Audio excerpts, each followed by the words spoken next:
Hey guys, welcome back to my channel. I'm Rachel, and today is a retro throwback. We're gonna count down my top 10 favorite NES games of all time. There are a ton of great NES games out there, and it was actually really difficult for me to narrow this list down to just 10. I wanted this list to be not just a complete rehashing of the best games for Nintendo. I wanted this to be games that were personal to me in some way and my experience. So without further ado, let's get right into the list.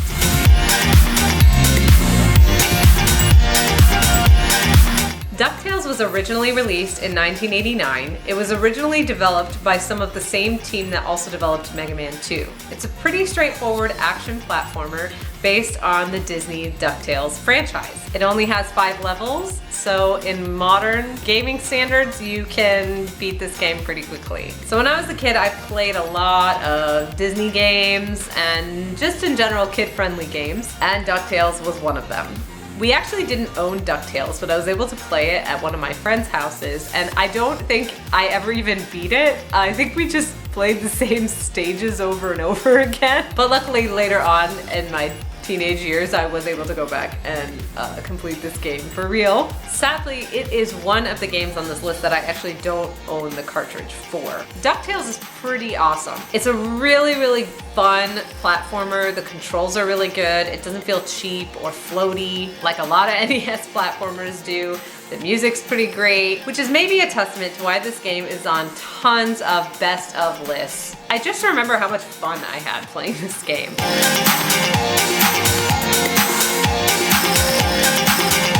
Next, I want to talk about A Boy and His Blob. There's something really endearing to me about this game. It's basically a platforming puzzle game. It's not side-scrolling, it's separate screens, but you have to feed your blob different jelly beans, and he turns into different objects like an umbrella or a ladder that help you solve puzzles or navigate the environment. There's just something so cute to me about this game that you have this like little blob friend following you around. I feel kind of ridiculous talking about this, but this game is really special to me because I just think it's so funny and cute. I definitely wouldn't say A Boy and His Blob is one of the best games made for the NES. I was really entertained when I was playing this, and I still like it. They actually made a remake of this game on the Wii, so somebody else thought it was good enough to revisit. If you want something kind of weird and off the wall, I think it's just that you have this like little blob friend. Maybe in real life I always wanted a little blob friend too.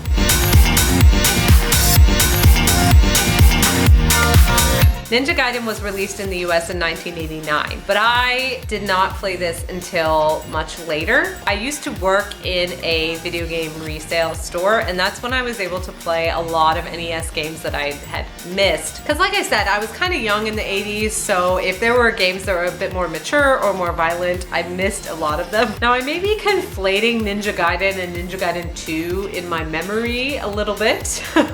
But the whole entire Ninja Gaiden series is actually really great. I do actually have the original Ninja Gaiden on cartridge. I think one of the coolest things that stood out to me about Ninja Gaiden was like the wall jumping. I thought that was so cool at the time. It made me like really feel like a ninja when I was playing this game. I love the anime cutscenes that happen in between the stages. This is a game that gets really difficult, especially later on. It really brings a whole new meaning to the phrase "get good."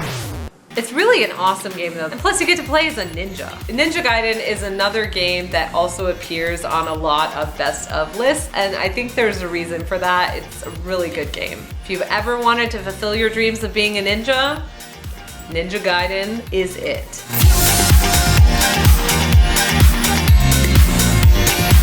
Mega Man 2 is another Capcom platformer. It was released originally in the US in 1989 as well. 1989 was a great year for games. Unfortunately, don't have an original cart of Mega Man 2. Very sad about this. In Mega Man, you have 8 stages and you can play the stages in any order. There is actually a good order to play them in because you get the weapons from each boss, and certain bosses are weak to certain weapons. So there is a sort of strategy. This is another game that I played after the fact, and so I knew about this, so I definitely played it not randomly. I really love the experience. It's just really a top-notch game. Once again, the controls are really great. Like I said before, DuckTales and Mega Man 2 were developed by a lot of the same team at Capcom. So there is actually some similarity between the two games and how they're set up. Both games are non-linear. You can choose the stages in any order. And they both feature some really good platforming. The music is really great and is frequently covered by a lot of video game cover bands and musicians. There's a lot of Mega Man games, but in my opinion, Mega Man 2 is the best one and why I think it deserves a place in my top 10.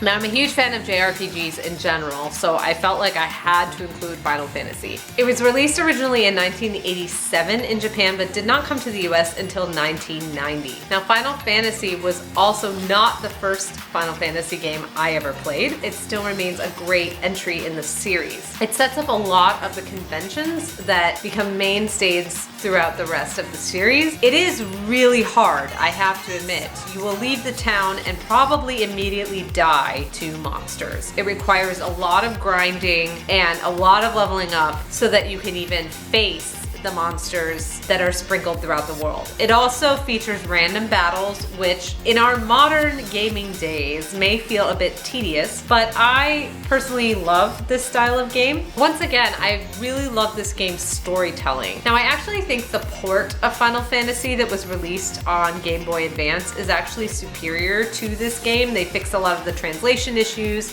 They redid the graphics, but I do think the original game has merit. It's a game that I still revisit from time to time.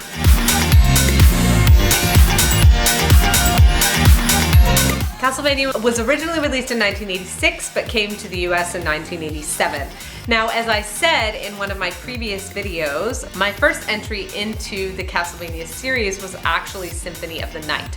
So I did not play the original NES Castlevania games until after the fact, but nevertheless, they are really great, classic games. The music here is also amazing. There are 3 Castlevania games for the NES, and I think all 3 have their own merits. I'm not as much a fan of Simon's Quest, but my personal favorite is the original. It's really just the foundation of what makes Castlevania great. I could really see it, almost dropped it. I could really see in this game what the foundation for Symphony of the Night was, and I think it works really great. This game holds up really well. I mean, wasn't this the golden age when like every game by Konami and Capcom was just so great? Anyway, once again, this game is a straightforward platformer in Castlevania style. It's definitely one of the most straightforward Castlevanias. You play as Simon Belmont, you whip things, and at the end you fight Dracula and defeat him and the castle disappears. So it's fairly straightforward, but it's nevertheless a great game. Like I said, great music, great action, really good controls.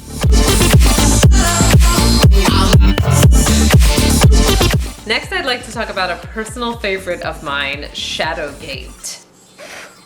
Dusty. It was originally released for the Apple Macintosh, but it was ported to the NES in 1989. Now, Shadowgate is actually a text adventure game, and these games don't necessarily hold up today. You may be sitting here thinking I'm crazy for loving Shadowgate. Like, the screen setup is just your inventory, a little picture of a hallway that you're in or a room, and mostly text. But I love reading. I'm also a huge nerd and I love D&D. This was the first game of this type that I played, and I really, really loved the text-based storytelling. This game is also incredibly entertaining because of all the different ways that you can die. I think that's probably what it's known the most for.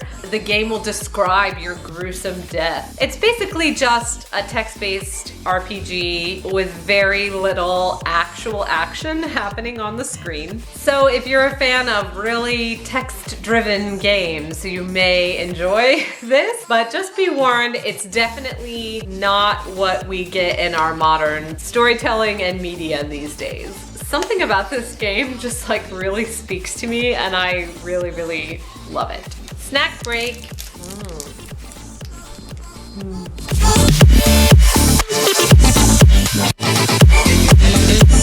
I definitely feel like I had to mention at least one of the Mario games, as Mario and the NES go practically hand in hand, so I'm going to pick my favorite one, and that is Super Mario Bros. 3. This game is so popular. It's just a classic platformer and really synonymous with the Nintendo brand. I'd be really surprised if you've never played this game. The original Mario Brothers is great, but I feel like 3 just brings it to the next level. This is the Mario game that you have to play to understand the essence of all 2D Mario games. I used to play this game all the time, and it was especially fun with friends because you could switch off and tackle the different stages and go through the map together. In each world, there's a totally different theme. So you have an ice world, a plant world, a desert world. Not only did you get the flying Mario, but you get the frog suit, the Tanuki suit, the hammer suit. So you got all these cool new abilities. It just really expanded on the formula of the original Mario. I feel like if you're going to play a Mario game, Mario 3 is the one to play.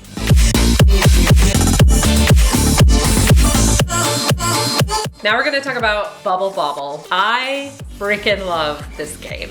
I played this game so much, and actually it's a game that I still continue to revisit to this day. First of all, it's so long. It's 100 stages, which can admittedly get a little repetitive, especially in one sitting. But luckily this game features a password feature, so you can take breaks and come back to your saved progress. This game basically involves you playing as a dragon. You shoot bubbles at the enemies, and then they turn into points and fruit, and you collect the fruit, and then you move on to the next stage.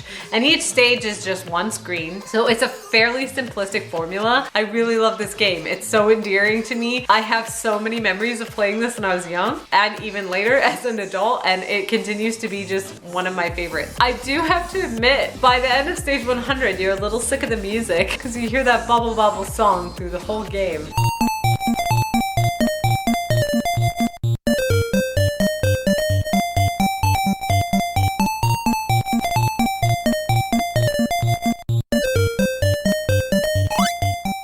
You don't really need to do a lot of complex things to have a game that's really entertaining and really fun. This game is a good balance of challenging and entertaining. It's just so special to me. I've spent so many hours of my life playing Bobble. It just makes me so happy every time I play, every time I think about it. I'm still talking about Bobble. It definitely has a similarity to games like Pac-Man or the original Mario Brothers, where you have one screen that's the stage. You have to kill all the enemies in the screen, and then once you do that, you move on to the next stage. There's no real story with this game. It's just all gameplay, but the gameplay is so fun that I still continue to revisit this game again and again, even though I've played it for years.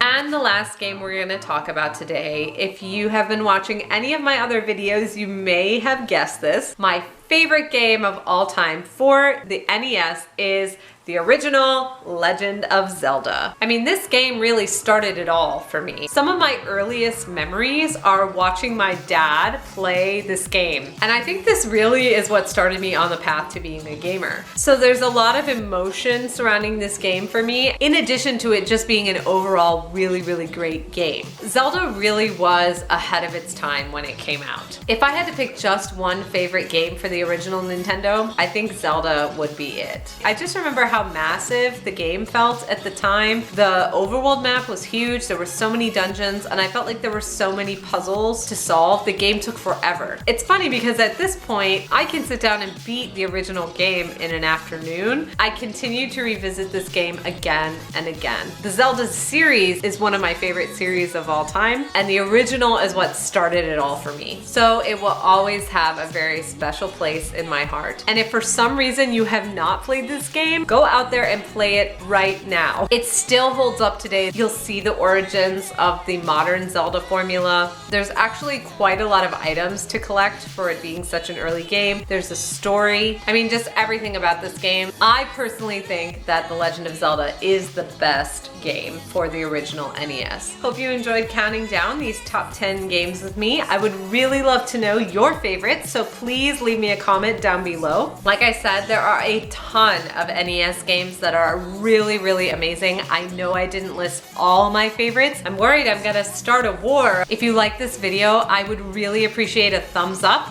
If you want to see more from me, you can go ahead and subscribe. Thank you guys so much for watching. It really means a lot to me. I'll see you guys next time. Bye.